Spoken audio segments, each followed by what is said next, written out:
Palabra del Señor, creo que es lo que más les interesa a ustedes y a mí esta mañana de hoy. Así que antes de iniciar, vamos a colocarnos de pie para estar estiraditos ahí. Así que levántese un momentico, todo el que pueda hacerlo, para que después pueda aguantar esas 2 horas ahí. No, mentira, 2 horas. Ya la hermana arrugó los ojos. Oramos. Señor, gracias te damos por este momento. Gracias, Espíritu Santo de Dios, por la oportunidad que nos regalas de estar en tu casa de oración en esta mañana, Señor. Gracias a ti.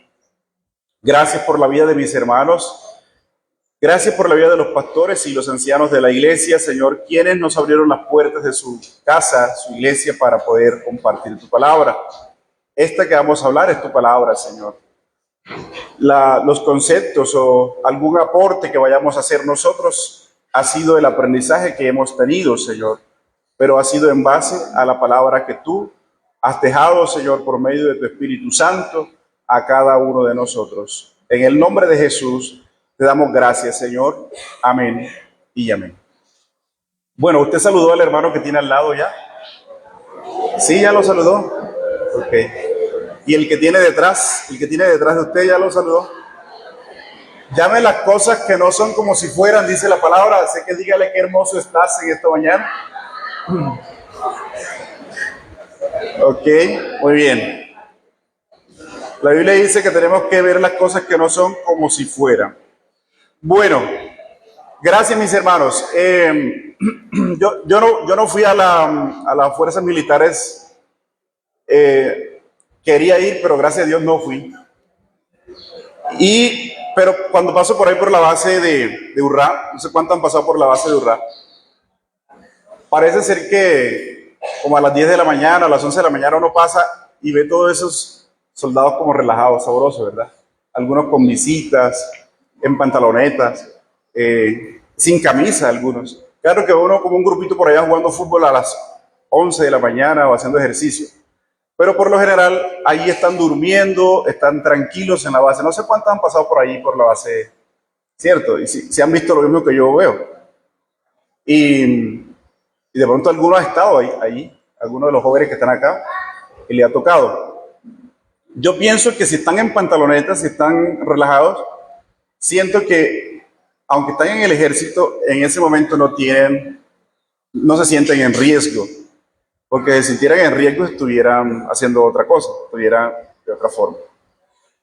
Ahora, como nunca he estado adentro en el campo, sino por lo que uno ve en las películas, siento que entonces cuando están patrullando o están en el monte, yo considero que están en mayor riesgo, o sea, que deben estar más pila sobre lo que está sucediendo. Gracias, Clara. Pero ahí están tranquilos, ¿verdad? Quiero que tengamos en cuenta esa reflexión de cómo el militar en la base está tranquilo y cómo fuera puede estar incómodo. De pronto los que están aquí, ¿quién fue militar aquí? De los jóvenes que están acá o de los adultos. Levante la mano, un soldadito por ahí. Nada, pastor, aquí no hay nada. Man. ¿Quién lo levantó? Ah, ok, el joven. ¿Cierto que es más difícil en el monte que en la base? Sí, debe ser más difícil. Y no está mal, está en la base. Yo imagino que todos quisieran estar ahí, aunque no faltará el que es más atrevido y quiere estar en el monte, ¿verdad? En el campo. Y yo quiero comparar ese ejercicio con algo que también quisiera decirle a la iglesia de parte del circuito y también de mi parte, a manera muy personal, y tiene que ver con la adoración al Señor y la asistencia a los cultos, a estos espacios donde estamos. A los ayunos, a las actividades en la noche y a las otras actividades que la iglesia programa. Yo siento que este espacio donde estamos hoy aquí se parece mucho cuando los militares están en la base. Este espacio de aquí. Hoy a las 9:09 de la mañana, que ya son 9:10, usted está como si estuviera en la base, solo que aquí no nos podemos quitar la camisa y estar en pantaloneta. Pero estamos tranquilos, estamos relajados, estamos sin ningún tipo de riesgo aparentemente. Y si alguno se mete con nosotros aquí donde estamos ahora, ¿cierto? Va a tener mucho problema porque somos somos bastantes, somos un número considerable. Pero la vida del militar, la vida del soldado, el policía, cobra relevancia y sentido, inclusive esos entrenamientos que hace ahí cuando sale de la puerta del batallón hacia el campo. Allá cobra relevancia. De hecho, he escuchado cómo a militares le dan un casquito, creo que es de hierro, no sé qué será ese casco, los soldados saben. El tema es que ese casco supuestamente no le entra plomo cuando les disparan, para evitar ser alcanzados por la bala. Deben usar ese casco siempre una vez salen del batallón hacia afuera. Y algunos no lo han usado, y he escuchado testimonio de que estando en la vía, parando carros, haciendo cualquier cosa, un francotirador les dispara y le pega justo en la cabeza donde no tiene el casco, cuando éste se quita el casco.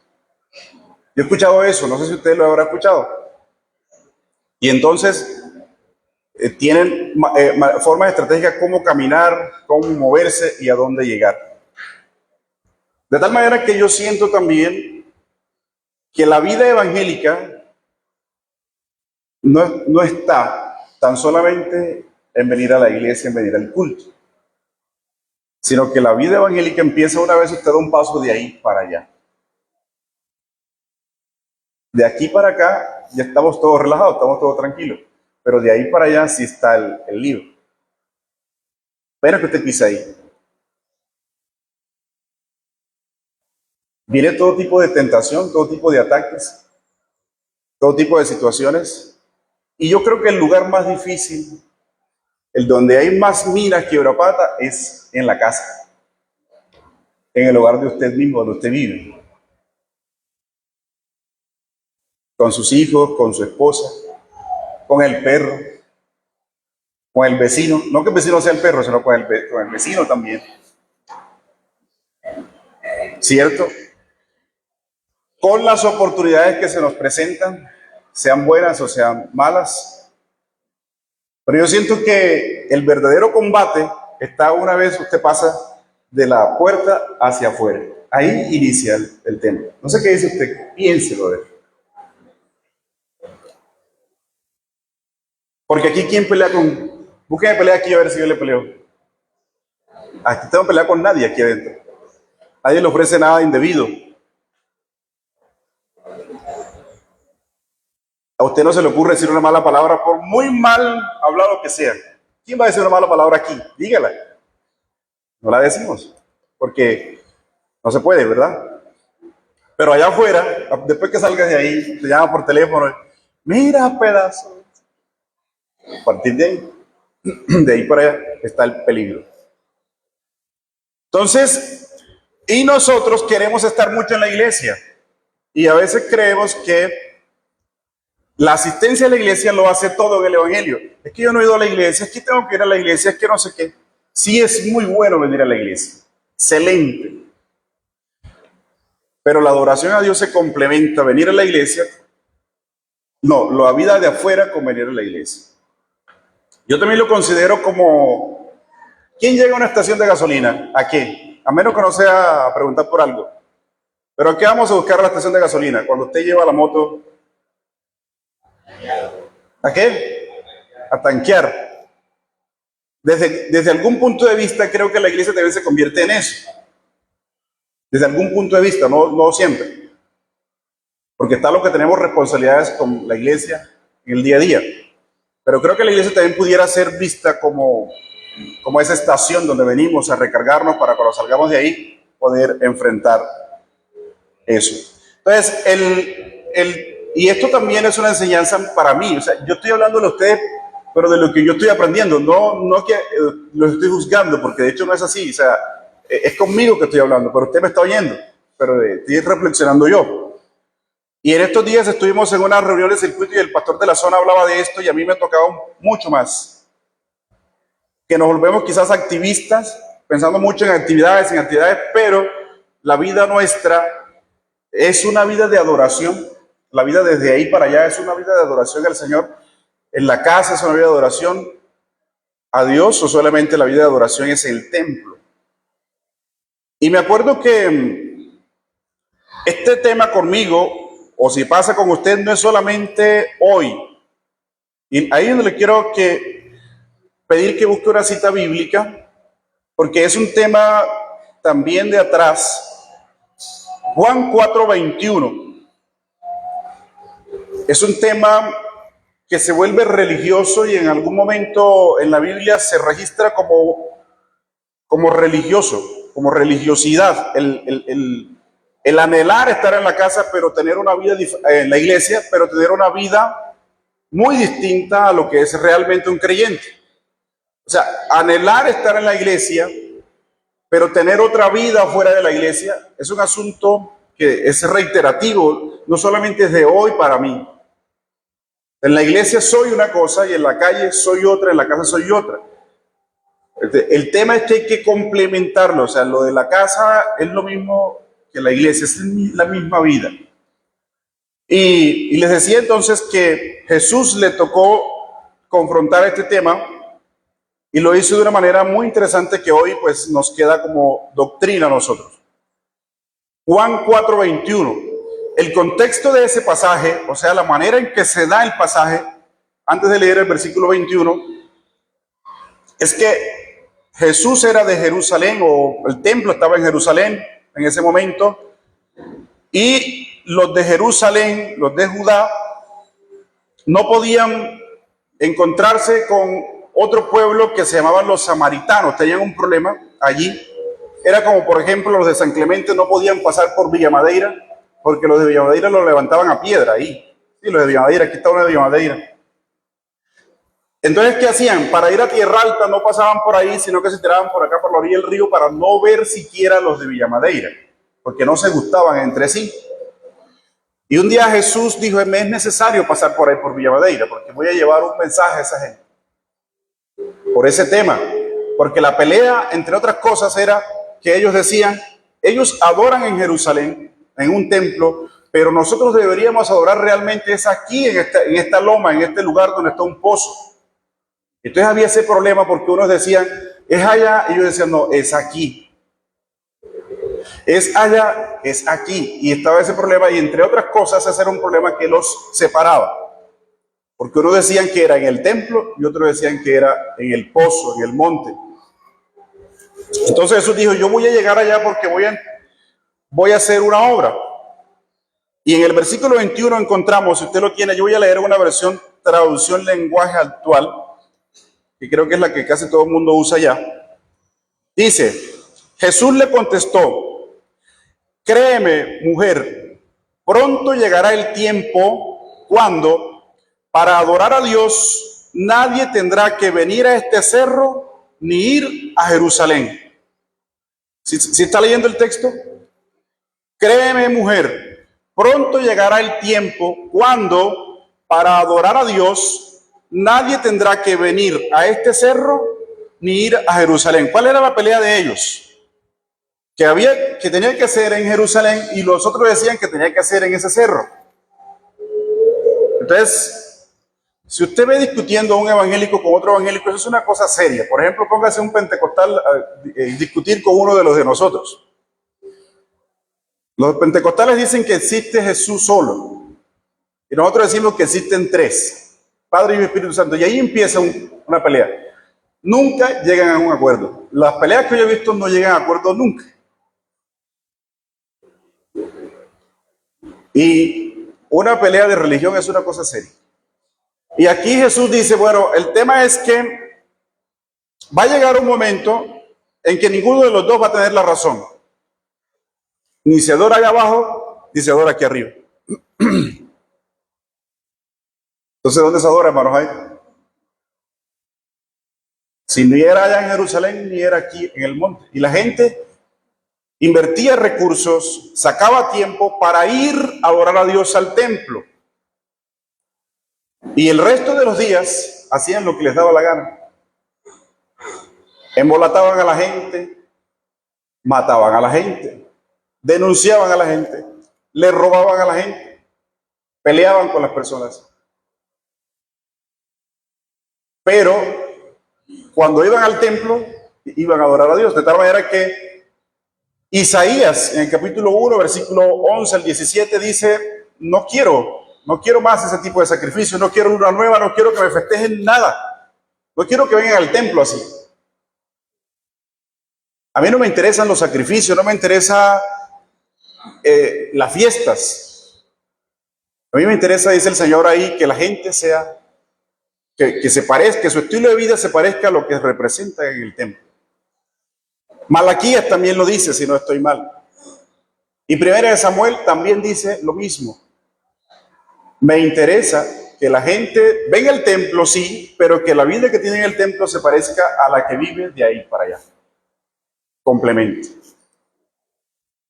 Entonces, ¿dónde se adora al Señor? Mire, vamos a terminar de leer el texto. Le repito, Jesús le contestó, créeme mujer, pronto llegará el tiempo cuando para adorar a Dios nadie tendrá que venir a este cerro ni ir a Jerusalén. Versículo 22. Ustedes los samaritanos no saben a quién adoran, pero nosotros los judíos sí sabemos a quién adoramos, le dice Jesús. Porque el Salvador saldrá de los judíos. Y en el versículo 26 va a decirle Jesús que el Salvador es Él. En el 26, sí. Dice el 23. Aquí viene la clave de lo que estamos hablando. El 23. Dios es espíritu. Y los que lo adoran, para que lo adoren como se debe, tienen que ser guiados por el espíritu. Se acerca el tiempo en el que los que adoran a Dios, el Padre, lo harán como se debe, guiados por el Espíritu, porque así es como el Padre quiere ser adorado, y ese tiempo ya ha llegado.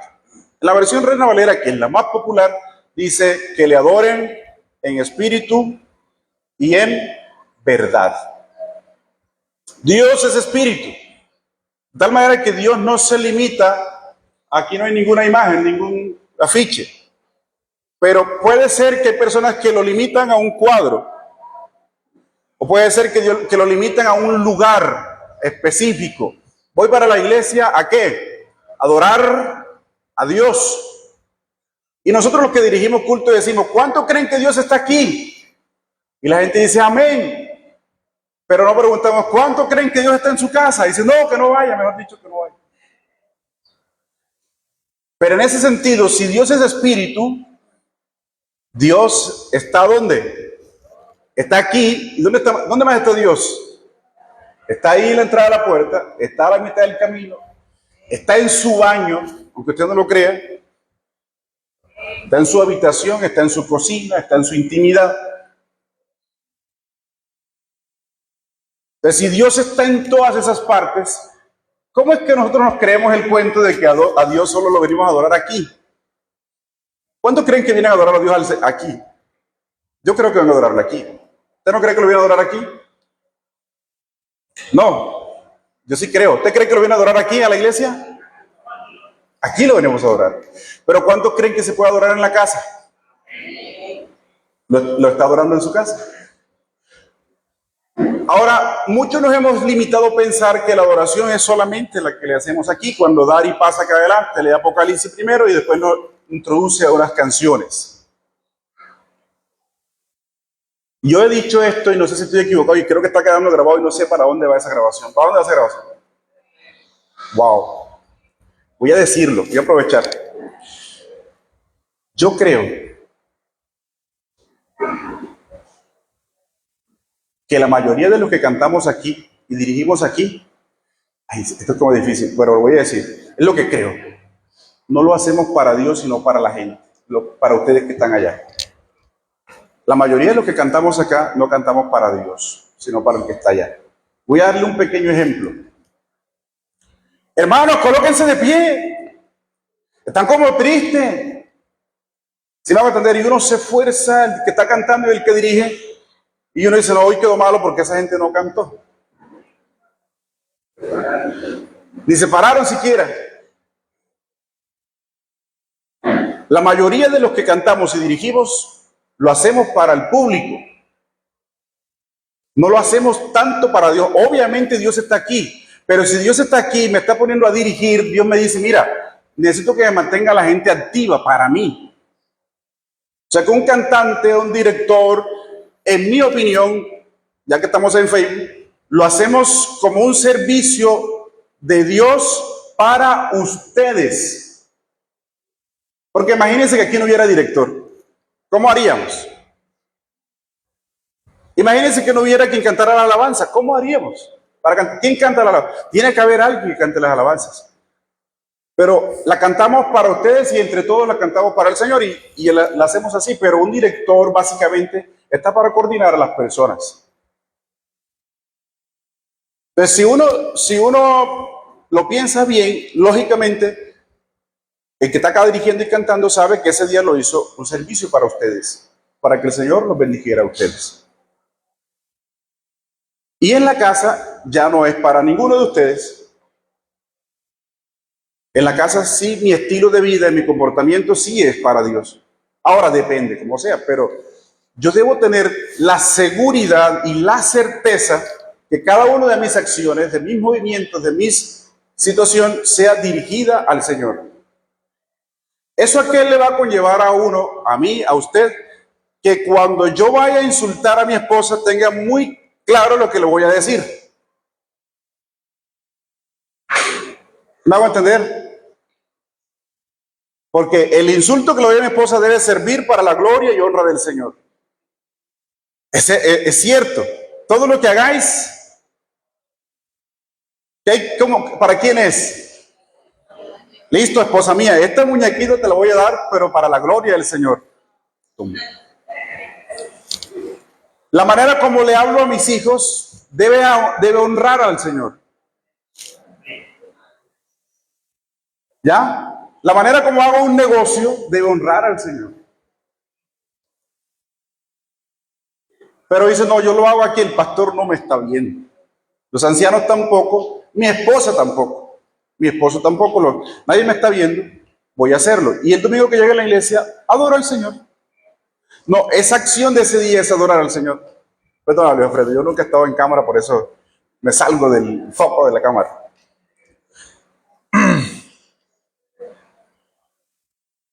Ahora, me llama la atención que entonces el texto nos invita a que la adoración al Señor no se limita solo al lugar, ni se limita al culto que hacemos. Romanos 12, capítulo 1, versículo 1, lo dice. El apóstol Pablo le dice a la iglesia en Roma, le dice, hermanos, os ruego que presentéis vuestros cuerpos en sacrificio santo, agradable a Dios, que ese es vuestro culto del día a día. No es venir a la iglesia. No, el culto del día a día es presentar tu y mi propio cuerpo como un sacrificio vivo, santo y agradable al Señor todos los días. Hermano, no voy más para la iglesia, no venga más para la iglesia. La Biblia dice en Hebreos, cierto, si no estoy mal, no dejando de congregarse, como que, ¿por qué no se puede congregar si recordamos el ejercicio de la estación de gasolina? ¿Por qué no deberíamos dejar de congregarnos? Porque anda en la moto, pues 8 días y no le eche gasolina. Si el militar anda 5 o 6 años en el monte y nunca llega a la base, no a la base de la base, sino a la base militar,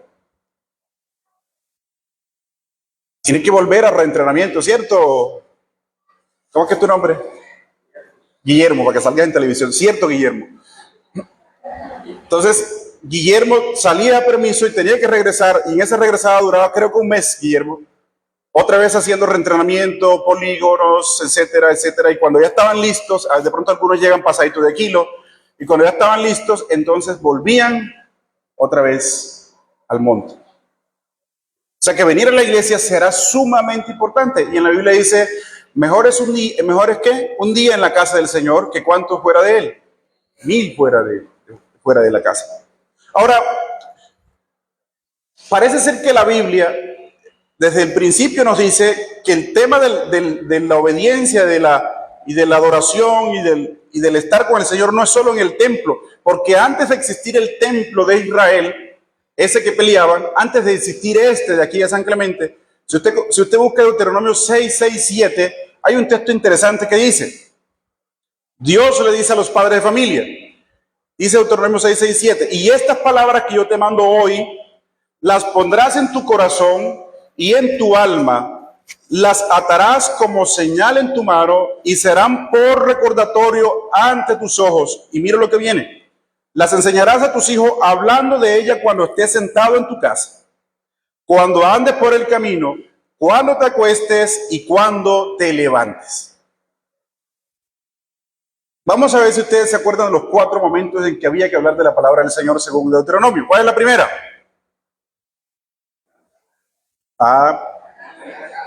Sentado en tu casa, ¿dónde más? Cuando andes por el camino, ¿cuándo más? Cuando te acuestes y ¿cuándo más? Cuando te levantes.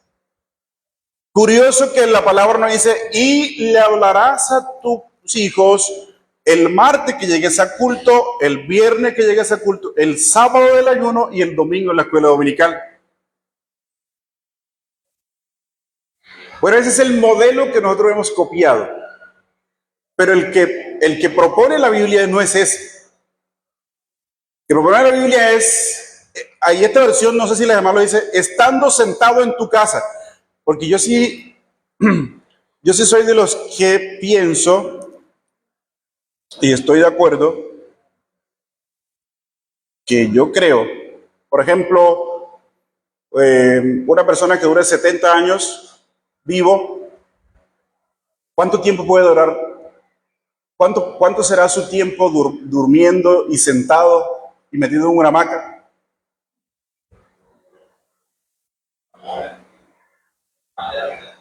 Más de la mitad. Yo creo que póngale un 70% de su tiempo es sentado y acostado y dormido.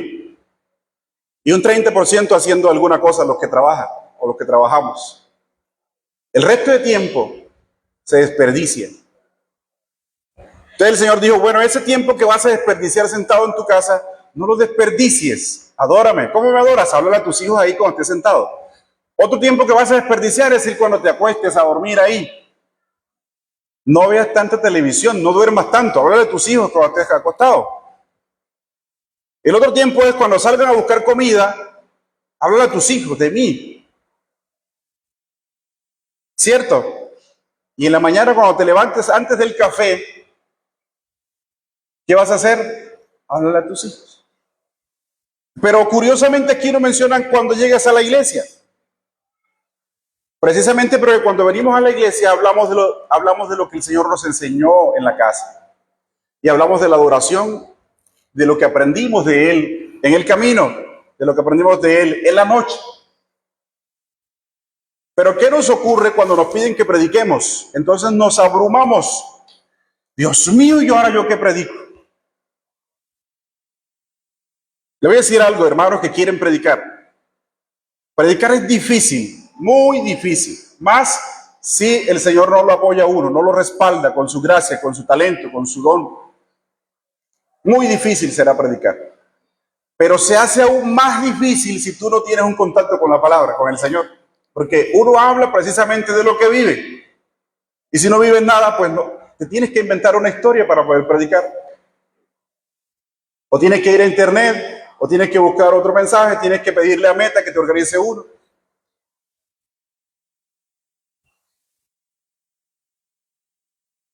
¿Por qué, hermano? Porque no vives la palabra, o sea, no vives el día a día, no vives sentado con el Señor, no vives acostado con el Señor, no te levantas con el Señor, ni andas por el camino con el Señor. Por ahí, por los montes, por la carretera. Interesante eso. Y el punto número 2, a lo que me lleva el texto, es que la adoración auténtica se caracteriza por la verdad y el espíritu. Jesús nos enseña que la adoración auténtica se caracteriza por la verdad y el espíritu. Eso significa que nuestra adoración debe ser basada en la palabra de Dios y debe ser guiada por su espíritu.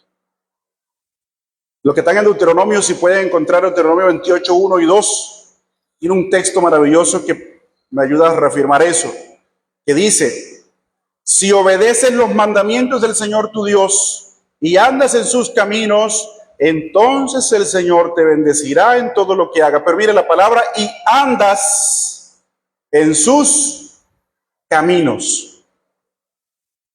Y te darán abundancia grano, mosto, aceite, y te multiplicará el ganado y las ovejas. Pero si andas en sus caminos, no si vienes a la iglesia. Venir a la iglesia hace parte de andar en los caminos del Señor. Pero lo principal es andar en el día a día en el camino del Señor. Punto número 3 de este corto mensaje, ya con este vamos finalizando. Dice que la adoración auténtica se refleja en nuestra vida diaria. Y hay dos textos en los que me gustaría que usted buscara. Santiago capítulo 2, versículo 26, y en el mismo Santiago capítulo 1, versículo 27. Santiago 2, último versículo, y Santiago 1 también en el último versículo de ese capítulo.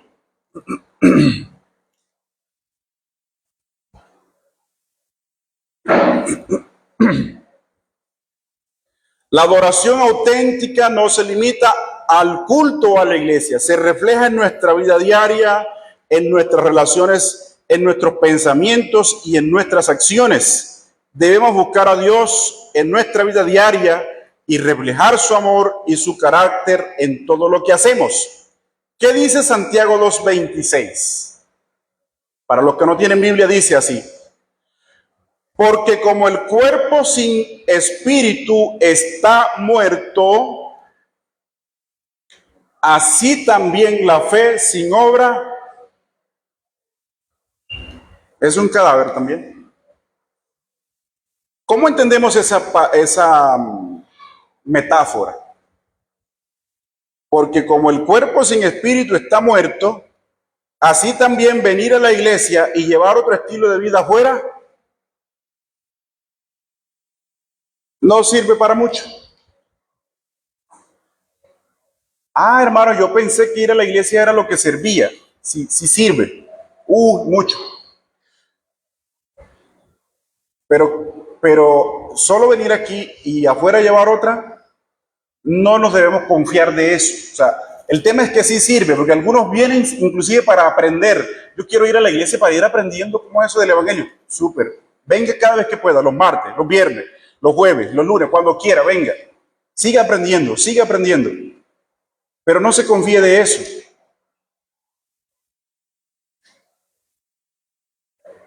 Es que yo a los ayunos, yo no sigo todavía, pero yo me siento cómodo en los ayunos. Si síguese sintiendo cómodo en el ayuno y venga el otro, pero no se relaje ahí porque no es suficiente.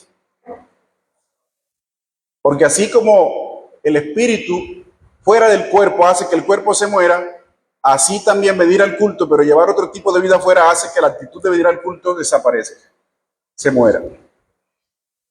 Ahora, ¿qué dice Santiago 1, versículo último? Dice, la religión pura y sin mancha delante de Dios el Padre es esta.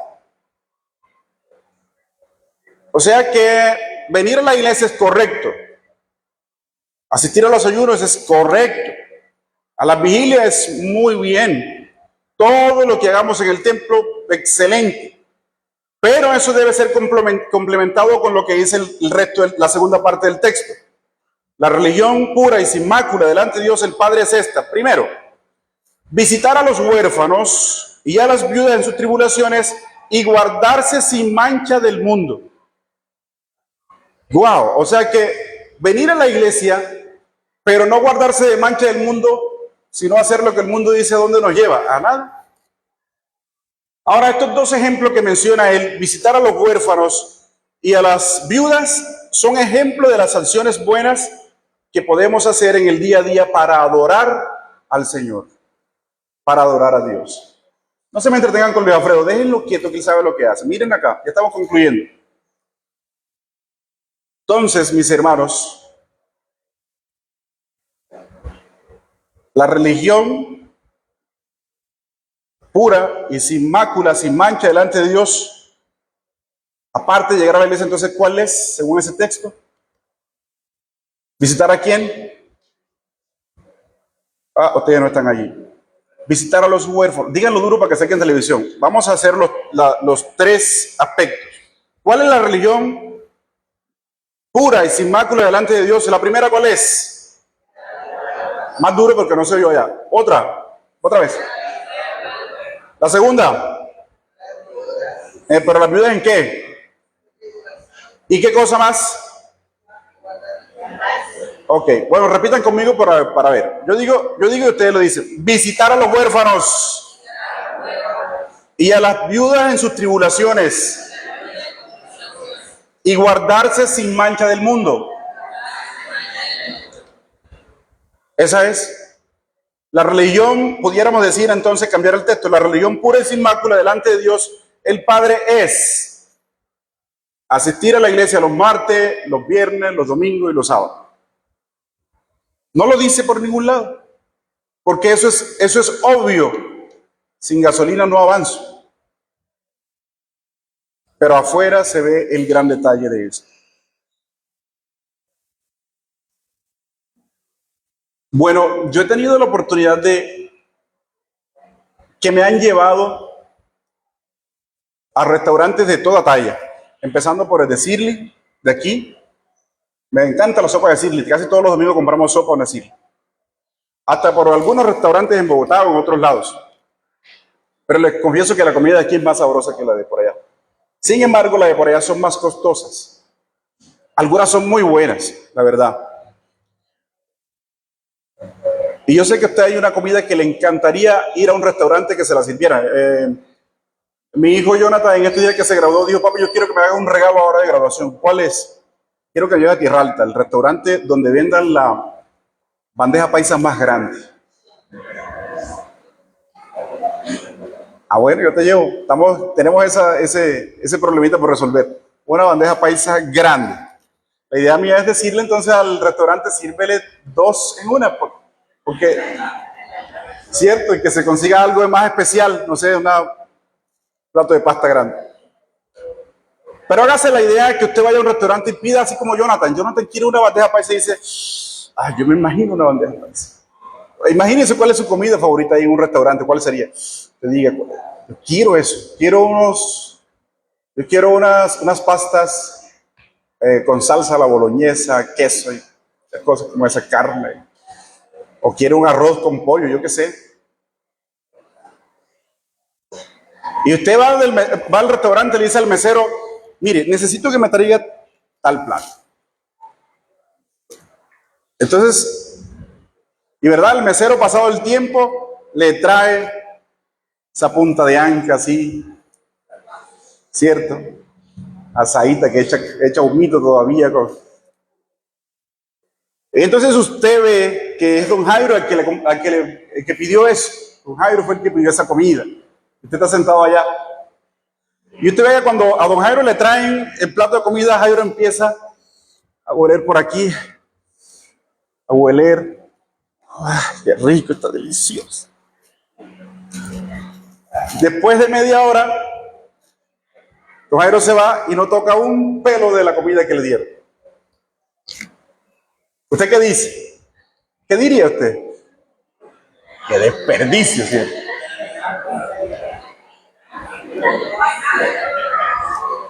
Estoy seguro que usted no se alimenta mucho, ¿cierto que no? No se satisface. Estoy seguro que por mucho que le haya gustado ese olor y haya contemplado esa comida, puede darle más hambre. ¿Sabe qué sucede cuando nosotros solamente nos aferramos a venir a los cultos? Eso es lo que hacemos. Como si nos sirvieran un plato de comida y solamente lo oliéramos por los costados y lo contempláramos y luego nos fuéramos sin comérnoslo. Para disfrutar ese plato de comida, apenas que usted coloque el pie ahí y yo, tenemos que empezar a disfrutar el plato de comida. ¿Qué es disfrutarlo? Sentir la presencia del Señor en mi casa. Sentir cómo el Señor me acompaña en las dificultades, en los tiempos difíciles. Sentir cómo yo puedo adorarle a Él y experimentar su gracia, su gloria en mi cuarto, con mis hijos, con mi esposa. Si usted no hace eso, sino aquí apenas, aquí, solamente aquí, es como si le sirvieran ese plato de comida, lo contemplara y no lo tocara. Solo que no se siente porque es espiritual. Pero las dimensiones espirituales hay que experimentarlas físicamente, porque si no, no se entiende. Jesús cuando vino a la tierra no habló muchas cosas espirituales, todo lo habló de manera física, por eso tantas parábolas. Y cuando Nicodemo le dijo que le hablara un poco más del cielo, y él le dijo, no, si ustedes no me entienden lo de la tierra, mucho menos si le hablo del cielo. Entonces las cosas espirituales hay que empezarlas a entender nosotros los terrenales desde la tierra. Y eso, el tema de la alimentación, lo podemos hilar muy bien con el tema de la vida espiritual de nosotros. Concluimos, hermanos, en resumen, la adoración auténtica no se limita al culto o a la iglesia. Se caracteriza por la vida, por la verdad y el espíritu, y se refleja en nuestra vida diaria. Debemos buscar a Dios en nuestra vida diaria y reflejar su amor y su carácter en todo lo que hacemos. Asistir al culto es importante, pero no es suficiente.